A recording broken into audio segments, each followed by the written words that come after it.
Salut la grande famille de STMM Télévision. Bonjour, bonsoir, bon après-midi. Bienvenue chez nous, bienvenue chez vous. J'espère que vous allez bien. En tout cas, tout ça j'ai dit. J'espère que l'émission majorité sont encore ça des émissions lobby vendredi. L'émission na boye ba ke vous allez tourner lilo.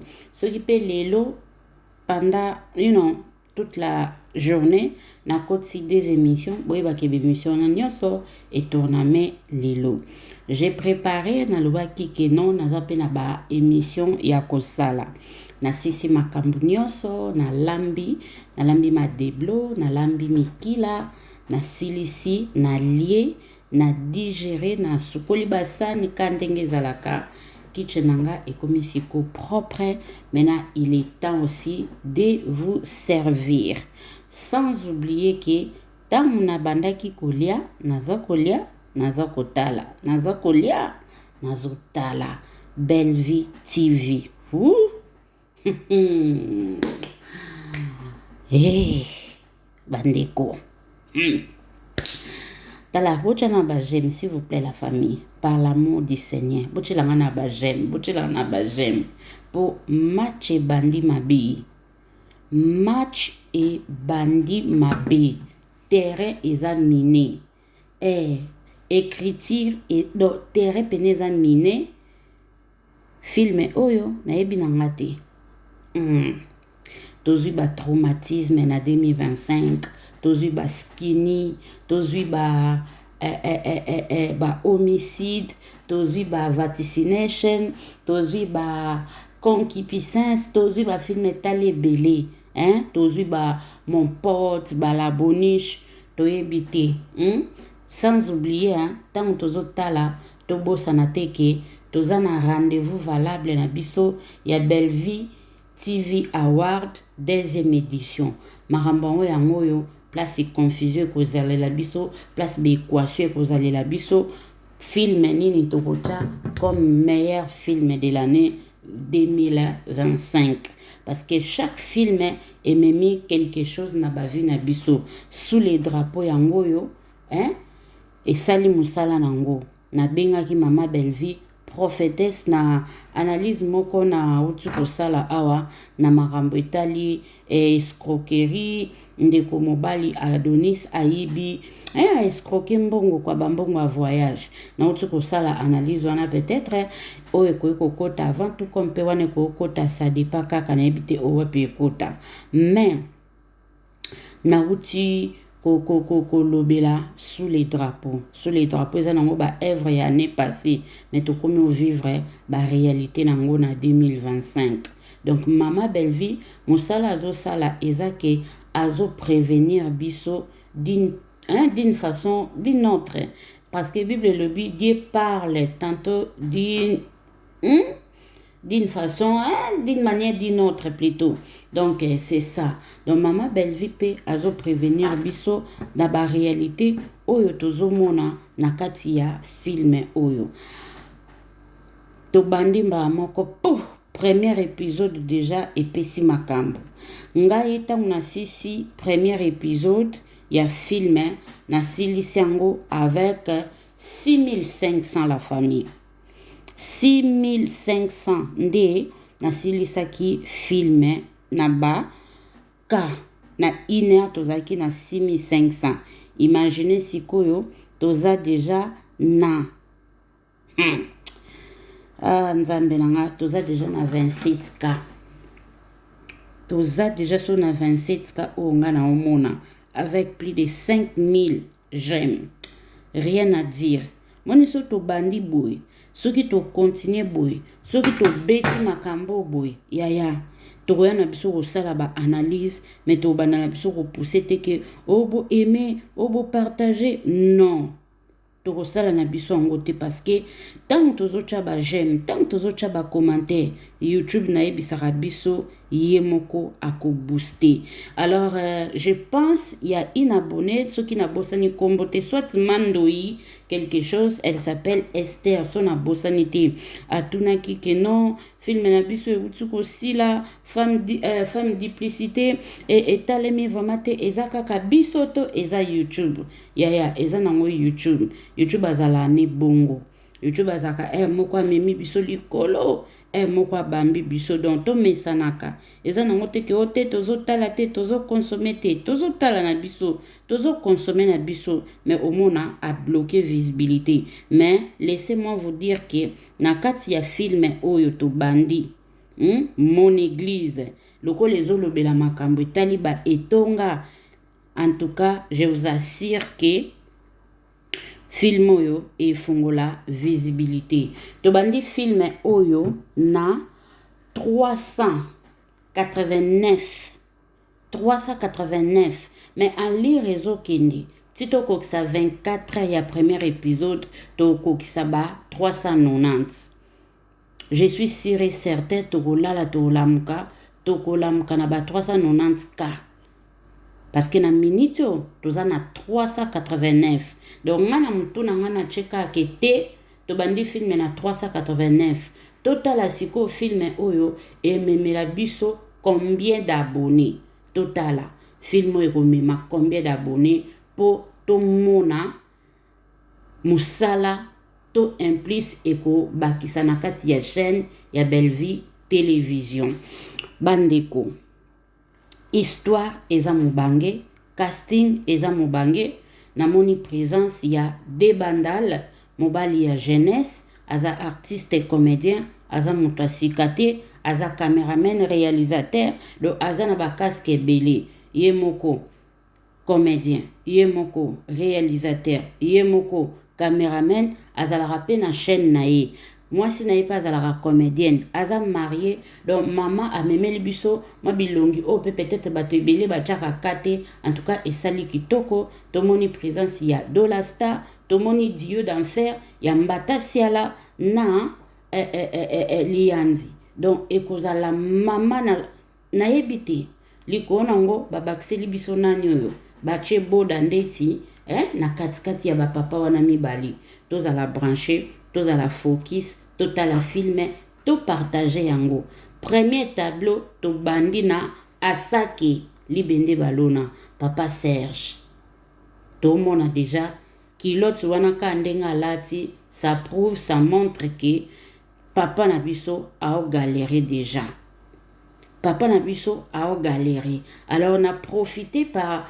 cette analyse na ya vraiment to eza nango ebandeliti to décoller moto nyonso atie ceinture na ye moto nyonso aza à l'aise oyo pa moni ke asomba mwa mai na ye par rapport ya vol ndenge tomati zala à l'aise somba mwa café na yo somba mwa mai na yo somba mwa crips banda ko grignoter parce que nzela eza molai tomoni a tonton Patrick na Cardozo baza bami mais tonton Patrick alingi akende au-delà aza na besoin basuka ka bami te aza na besoin bakoma mwasi na mobali yaya et si omona nganga ke koluka fort c'est pas collègue na ye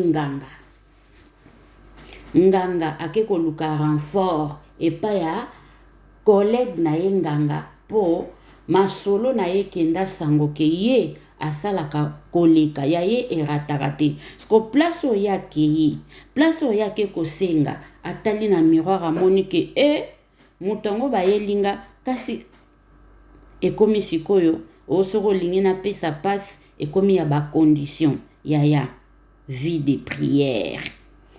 prière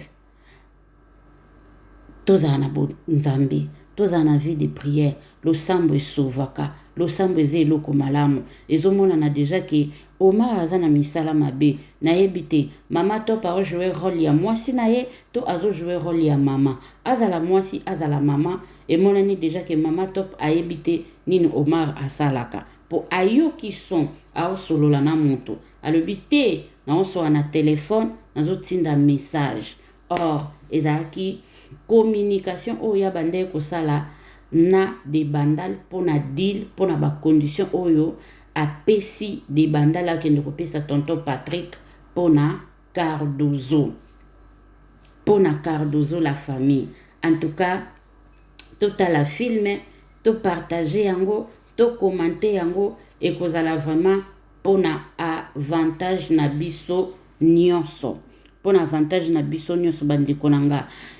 Pas même 6 heures, pas même 5 heures. Toza déjà na 27. Alors si eko ma 6 heures toza na combien?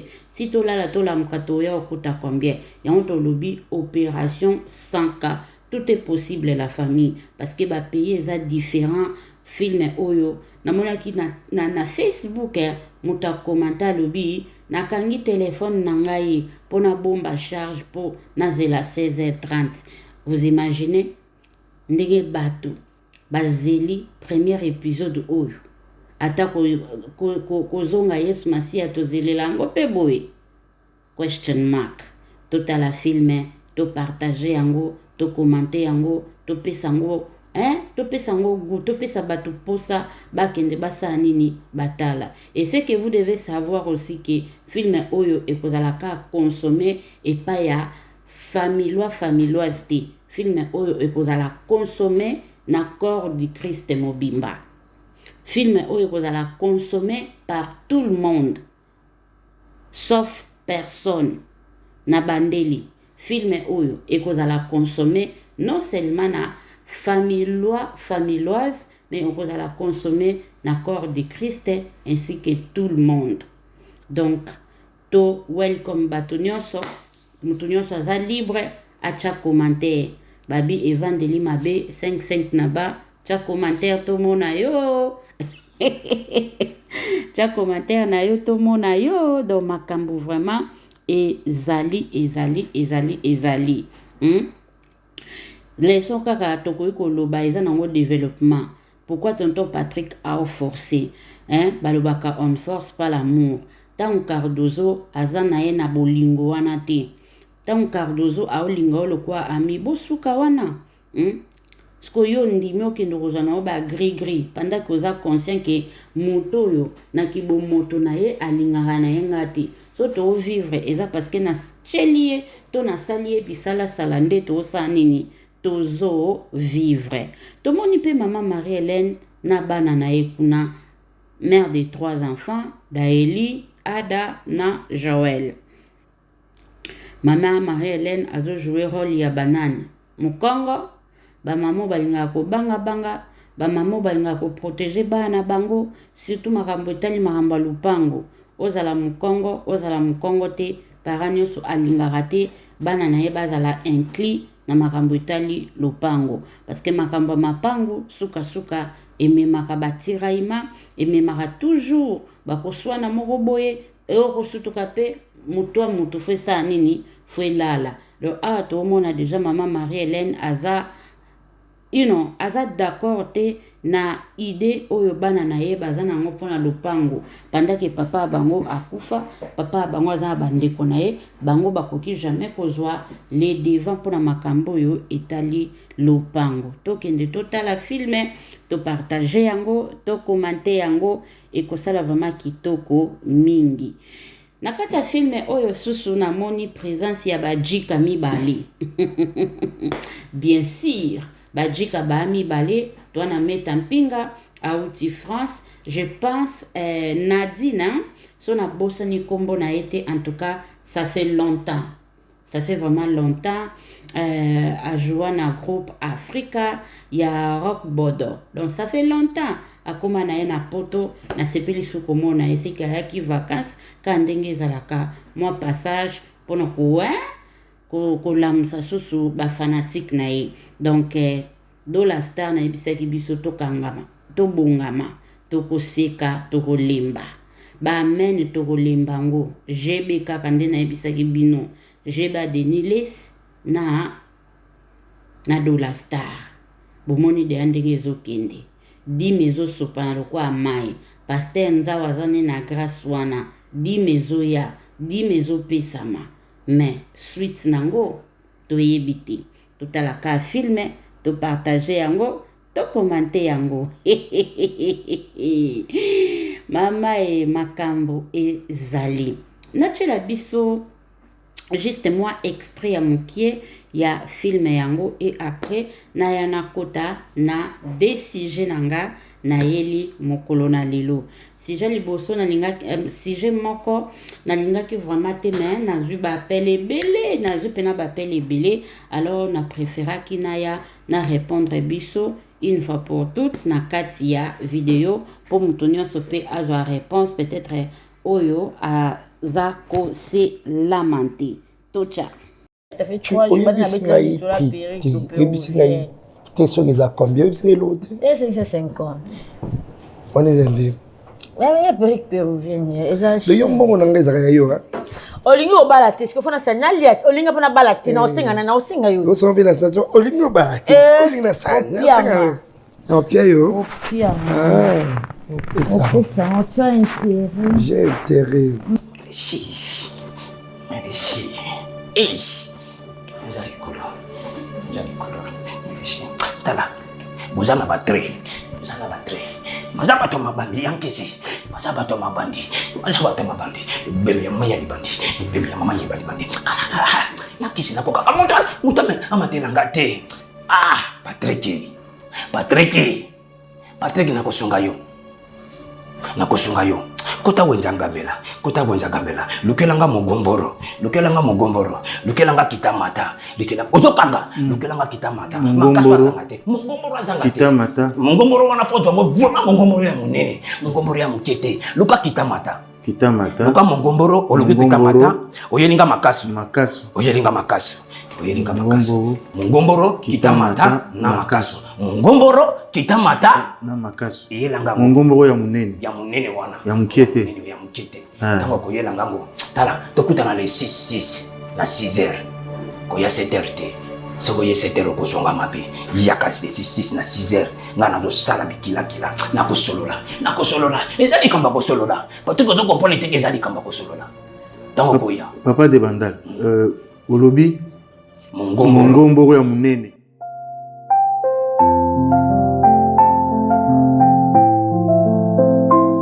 Hello yoko yoke mbona mama. Na uyoka ngana biyo mwana uzoyima na uyoka. Ngana liaki yote. Odiwa. Yote ngama. Ya mane. Hello yoko yoke. Papa nani. Le 6-3. Tanga. Oya nini? Zonga sima Oh, non, zonga sima. Olinga mwana ndenge. Non, zonga sima ndenge. Oyo ozala kia wobeti 1, 2, 3. Toi ezali ya hobi. Toi ezali ya liboso. Eza pression ndenge.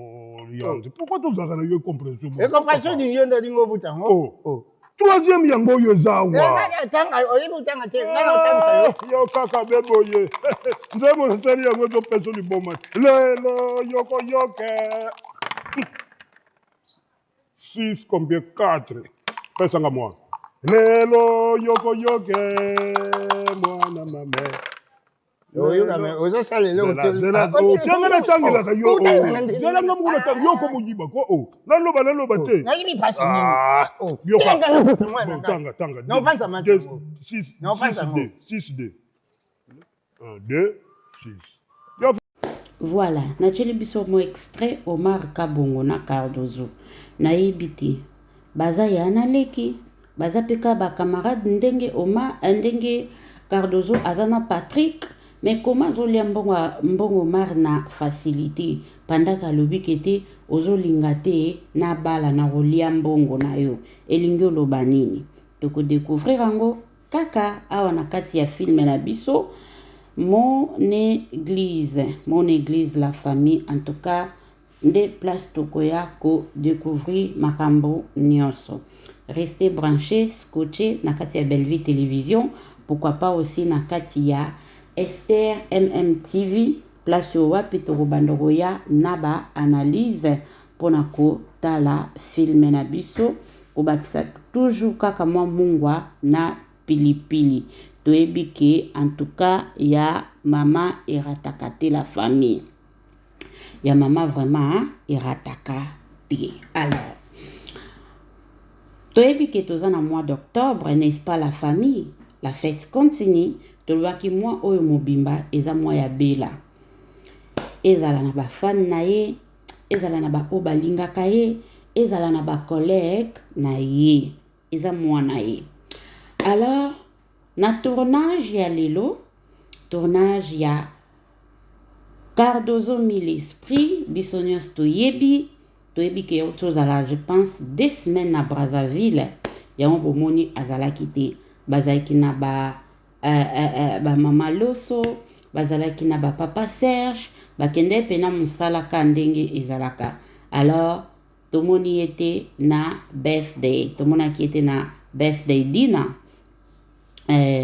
aprofitaki par cette occasion na tournage na ye asala pe ndeko na ye surprise, asala ndeko na ye surprise na tournage. Likambo na thème oyo nde makambo, thème eketi na tournage, tina lie ya tournage, thème ezo match kaka. Non, famille Libota to umela, famille Libota povanda na ngwende na bino.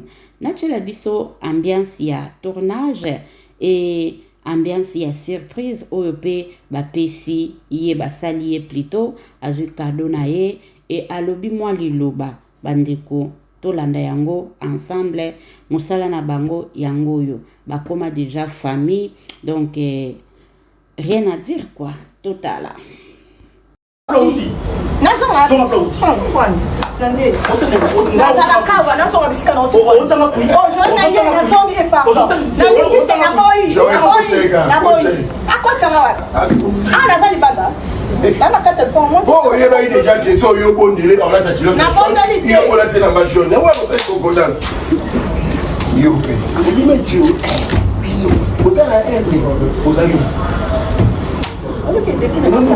Apparemment, nous allons à la télé. Vous en sorcellerie. Voilà le problème. Vous en avez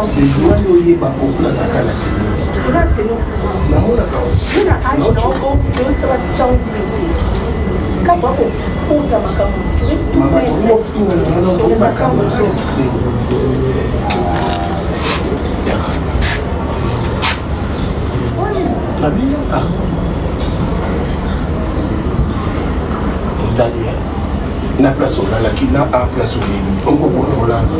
À séance là. Réfléchis.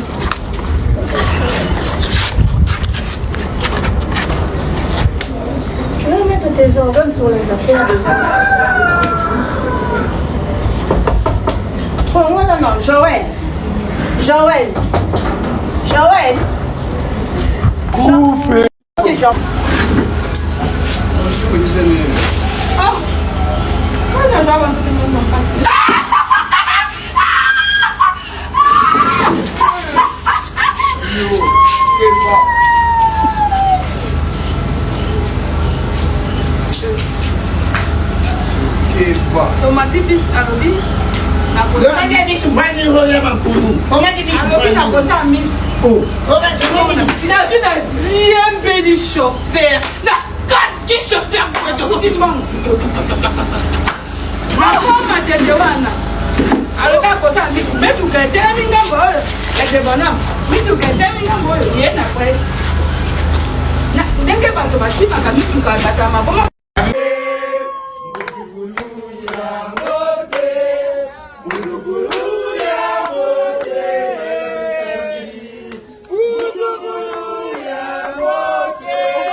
Bon, maman, une petite mot. Un mot de circonstance.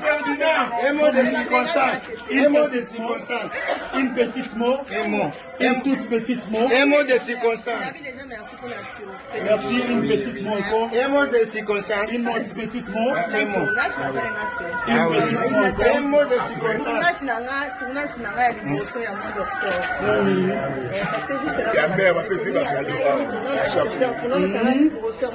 Ah oui, Une petite mot. un mot de circonstance. Une petite mot. Un mot de circonstance. Ah oui.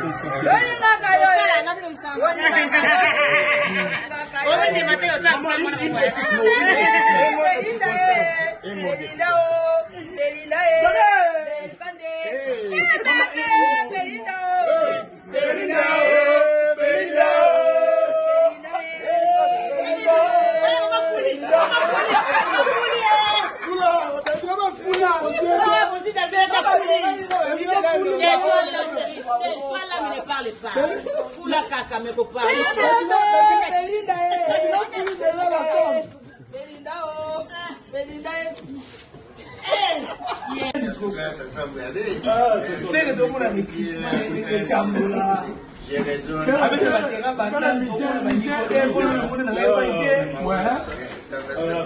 Kouloutou.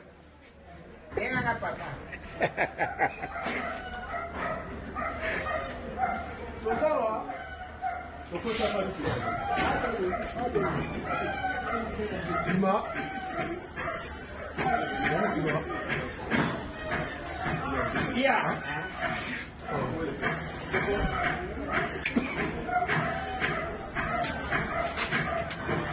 Chef Simon.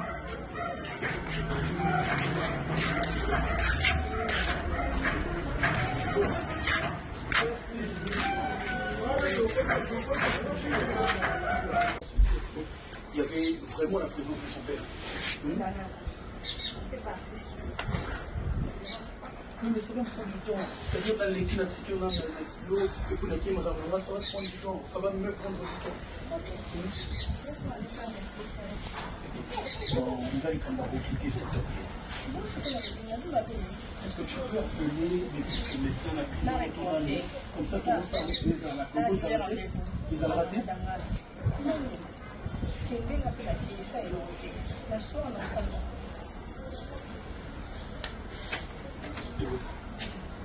C'est la dernière fois. Non, mais je te dis la vérité, c'est la dernière fois que tu le fais. Ok, d'accord. Ok? Prochainement, tu es maintenant là.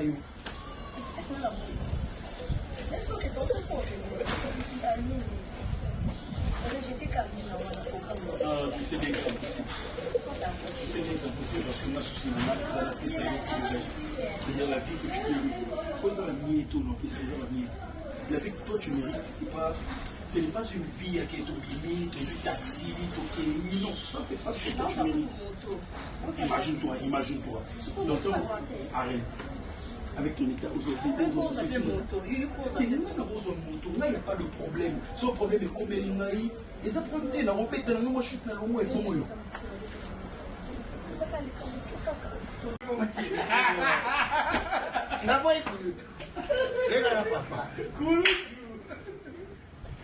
Yabé.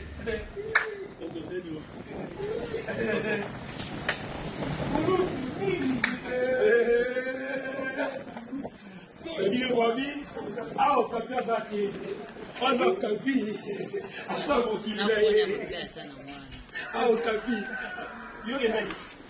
Yogenagi, eh, à nouveau Kapi. Okapi, ça va? Les Okapi, bonjour. Les Okapi, j'arrive. Bon, Okapi. Et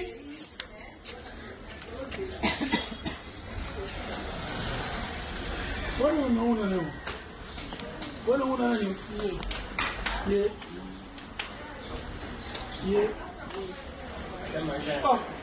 vous me montrez là, il faut moi. Il veut dire que c'est fait. Oh, Si on met que péter, on peut la péter, hein? Comment on a bien fait? Pas besoin de la face, on a fait un gros.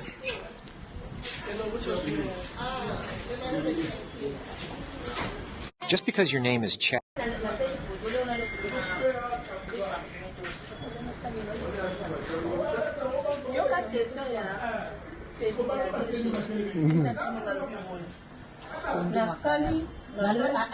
nasali ponduna oyo nani na loso namona loso Aponi. Asa lo parfumé, hein? Na makaya. Ina hivi mtambo.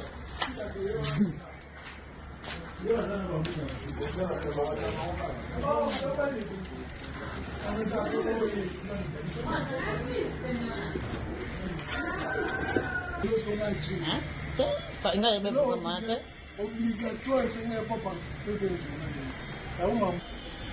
Ça fait 12 heures, c'est pas 12 heures. Ah, le gars, il est assis. Elle travaille. Comment tu m'as dit ça? Vous allez mais oui, malgré ça, Bataka. Bazaka, go Bazaka.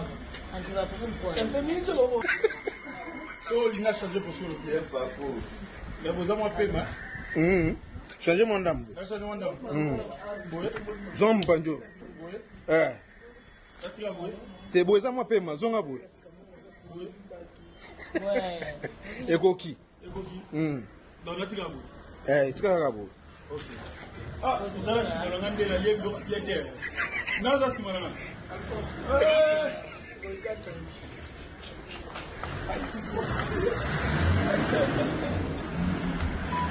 Ya. Suivez l'exclusivité, n'est-ce pas, de notre ambiance, de nos vlogs, de comment se déroule le tournage. C'est-à-dire Voilà la grande famille. J'espère que Bissonios Tomoni ambiance ya tournage oyo wapi eleki na kati ya chaîne ya Cardozo Mille Esprit. Mama bayambi pa ba collègue na ye Tomoni Joël. Tomoni Cardozo ye mokwazawana Marie-Jeanne Bololé, Davina Apwa et Ngazawana. Donc musala penza, musala ezalaki wana et namonaki pe présence ya Tadingalapa azaki wana zozwa bilili donc kandenge ezalaka. Et l'équivalent kitoko mingi babi la fête continue. Joyeux anniversaire à Poutine de l'écriture. Bandekoto qui est à la film na biso eza disponible mon église na kati ya Bellevue télévision au wapi premier épisode et koti. Wana ezala ki première partie tout comme premier sujet na biso. Deuxième sujet na plutôt eza concernant uniforme ya famille Bota. Oui, familioise de partout. Depuis hier, na postaki photo na communauté. En tout cas, na j'ai appel pe ebele concernant comment faire pour na kozwa uniforme. Ndenge nino koyeko sala po osomba uniforme. Bande kobo landanga na mwa bokebi vraiment et ko sala malamu soki peut au partager les ndeko vidéo oyo parce que nous sommes déjà une famille. Na place na répondaka moko et kozala moi ta et kozwa ta moi mingi. Alors tant que le bela uniforme, nache la biso photo, soit uniforme wapito lo bela. Voilà, familioise, biso yeyo toye vraiment kolobela likambo etali uniforme oyo batu babengi batu bazotuna mameste tokosomba wapi nga naza na Suisse nga naza na Allemagne nga naza na Angleterre nga naza na Kinshasa nga naza soki wapi en tout cas boya tosolola mwa moke tomeka koeclaircir likambo oyo etali uniforme oyo premièrement nakolobela likambo etali faute.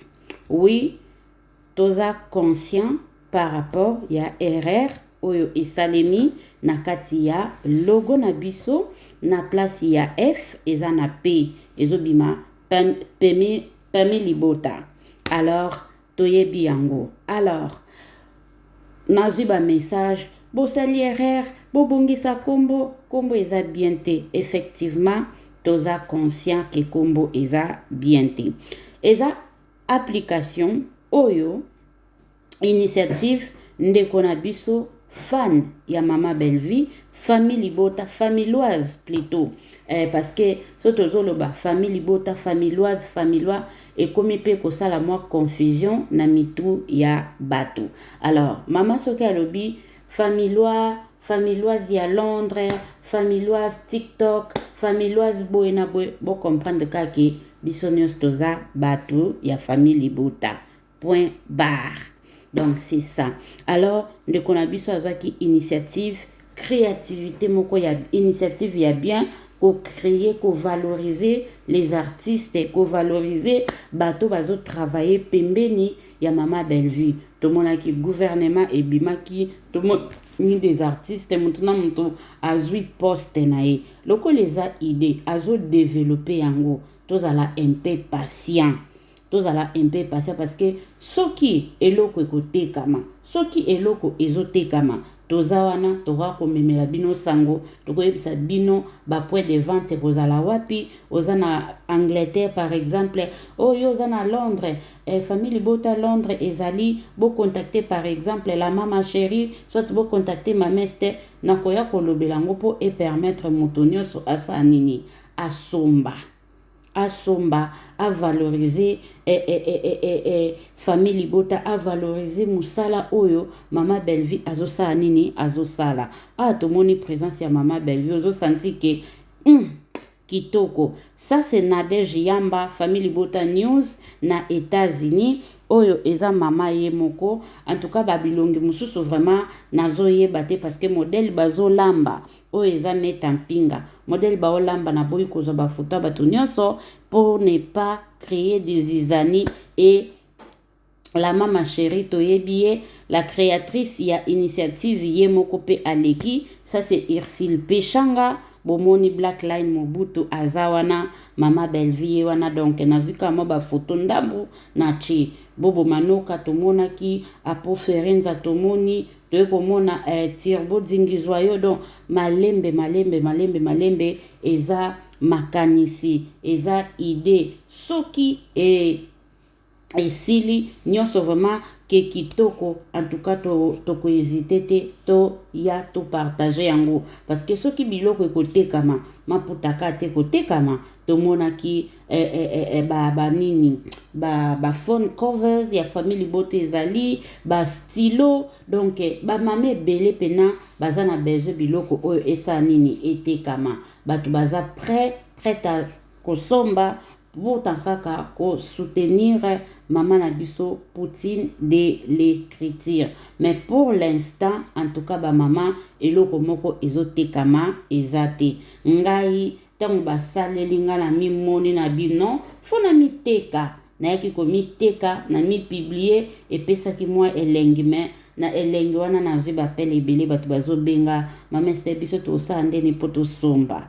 Na sombi te na tongisi pete nga pe ba créer lenga kaka na lali na lamuki na mimona ke na biwao pourquoi pas na ya na partager yango lobi pe boko ko mona mabe 50 million officiel lobi kuna pe bomoni Chic Media na moni mboyo pe azali chez mboyo pe azali donc malembe tomoni tonton Maurice pe azawana donc avec les temps malembe Sarah Tola pe Azali, na moni ko to moko alobi, mais vous êtes formidable. Sarah Bokomisie skinny, donc son naturel bino photo à Sarah Tola, bo reconnaître été.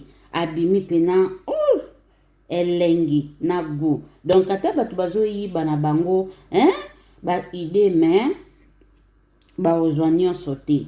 Tout la filma wa mon église, nganga, nganga mi monaki ke yende.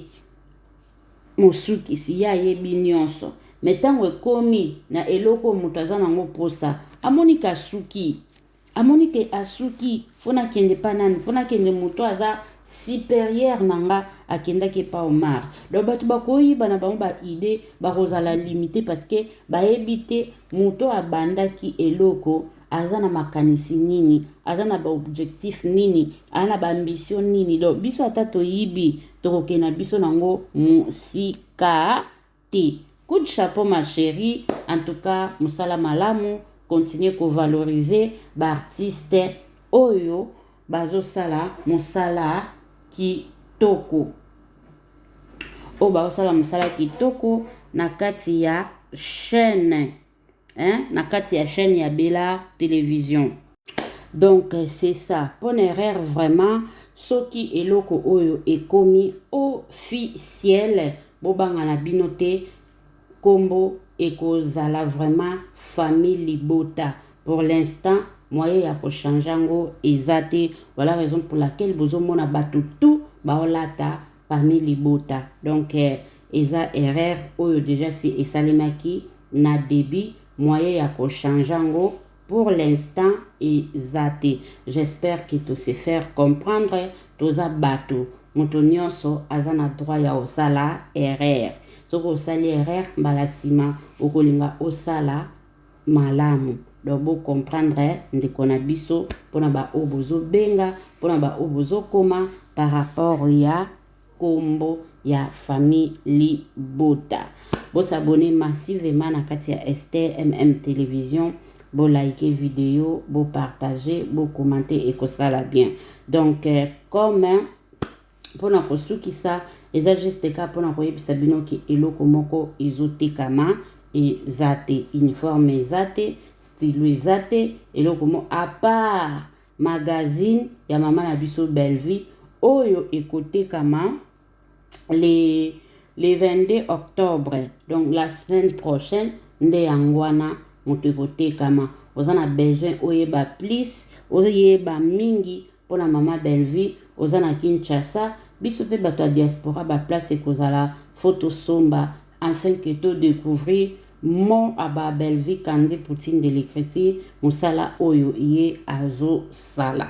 Donc c'est ça. Donc pour l'instant loko ekote kama eza juste kaka magazine ya mama na biso Bellevie Kandi. Tout le monde a dit déjà, papa Nabiso, Mondierba, a solo laki, Nabato, Bakolo magazine. Alors, tozwa ki ba détail, mais yango pete ko empêchenga, na chela bino, toyoka yango susu, biso nyonso ensemble. En tout cas, pour na lelo na tiki biso, tokutani ba ere, moko soki esmasia, a zongite. Bisous. Ok. Tolanda. Audio oyo concernant magazine ya maman na biso Bellevie Kandi. Donc pour tout ça ba information. Bonjour monsieur X. Bonjour monsieur. Ouais, moi c'est Mondirba, je vous appelle de la part de Bella Reproduction. Vous êtes de l'équipe du magazine Température. Bien sûr que oui, je suis l'un de rédacteur du magazine Température Culturelle. Ah, vous êtes le rédacteur. Ah, ok, ça tombe bien. Nous avons parlé avec Madame Gloria Amundala et elle nous a mis en contact avec vous pour répondre à quelques préoccupations qui dérangent, en fait, préoccupations où ils ont préoccupé Batonio Sobalandaka, Bellevie et Bella Production. La première, c'est quoi exactement le nom de votre magazine et c'est quoi votre magazine? Merci de votre question, Température culturelle est le nom de notre magazine congolais, né d'une passion, celle de valoriser notre culture, nos talents et nos réussites. L'objectif, c'est de donner une voix à celles et à ceux qui font bouger le paysage artistique et intellectuel de notre pays. Et notre magazine, bien sûr, a eu l'honneur d'être parlé par Afro-Synthèse, une structure médiatique basée en Allemagne depuis de nombreuses années, reconnue pour son sérieux et la qualité de ses publications. Afro-Synthèse a déjà consacré plusieurs apparitions à de personnalités telles que Eric Mandala, Grace Coutinho et d'autres j'en passe. Et aujourd'hui, elle soutient notre démarche de promouvoir la culture congolaise autrement. Ah, ok, merci beaucoup. La première préoccupation, pourquoi vous avez choisi votre magazine a préféré de publier un article sur Bellevue Candy? Merci pour la question, très bonne question. Dans ce premier numéro de notre magazine Température culturelle, nous avons choisi de mettre à l'honneur Bellevue Candy, une figure incontournable du cinéma congolais. Ce choix ne pas anodin. Bellevue Candy incarne à la fois l'excellence, la persévérance et l'élégance artistique. Donc elle a su au fil des années imposer un style unique et une approche éducative du cinéma. Au-delà de ses performances à l'écran, c'est une femme qui inspire, conseille et forme la nouvelle génération d'acteurs congolais. Nous l'avons présentée comme l'une des racines essentielles, sinon la racine pivotante du cinéma congolais, car son parcours résume à lui seul la force et la beauté de ces secteurs. Donc pour nous, comme je voulais dire, ce numéro intitulé La Reine d'un trône mérité est notre façon de reconnaître et de célébrer une femme dont le travail dépasse nos attendements. Ah, ok. Merci. Nous voulons un peu savoir, vous avez parlé de quoi exactement en 2-3 phrases? Vous avez parlé de quoi sur ces magazines que vous avez publiés? Oui, dans ce magazine que nous avons publié, on a parlé du parcours de Madame Bellevue et on a parlé aussi de la qualité profonde de ses écritures au cinéma. C'est vraiment quelque chose de très louable.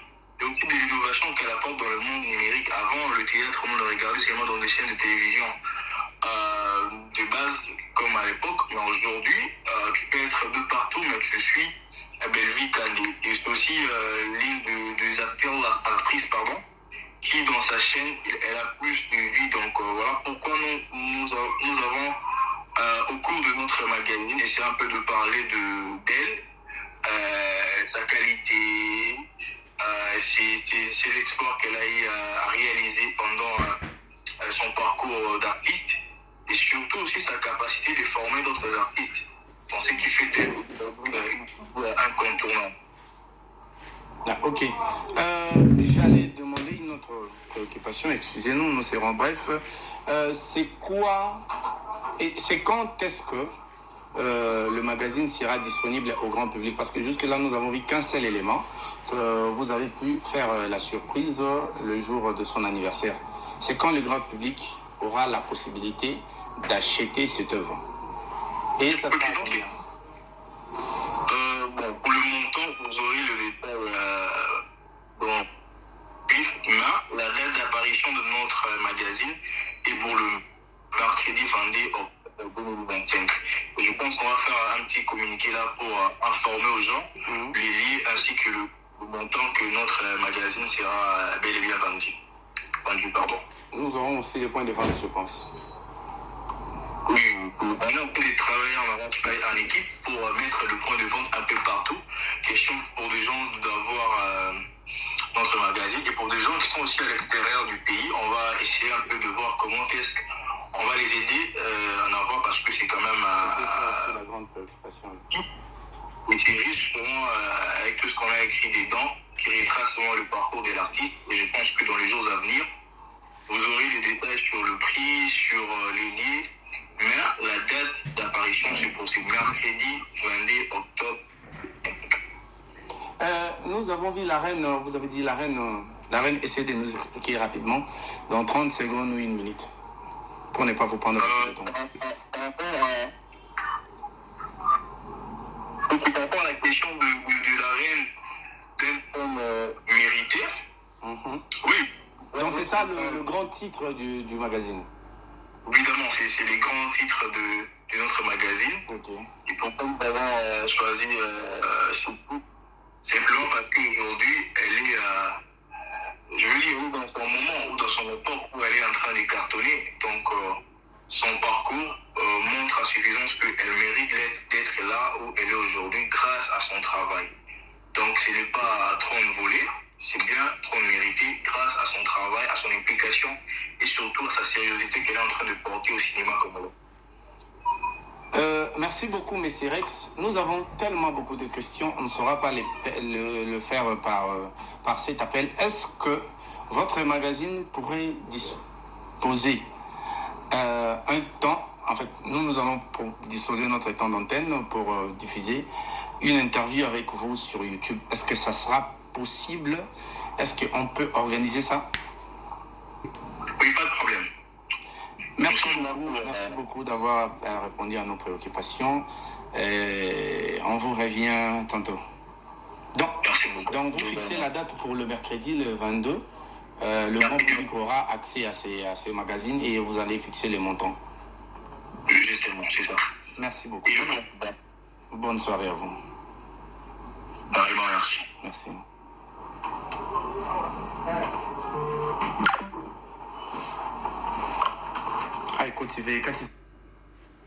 Voilà, j'espère que Bissonio Soto Yoki. Alors, on se retrouve les mercredis 22 octobre 2025. Je pense qu'avant les 22, les autres jeudi, avant les 22, tu reçois suite, place Wapi, magazine au Wapi, écoutez Kama.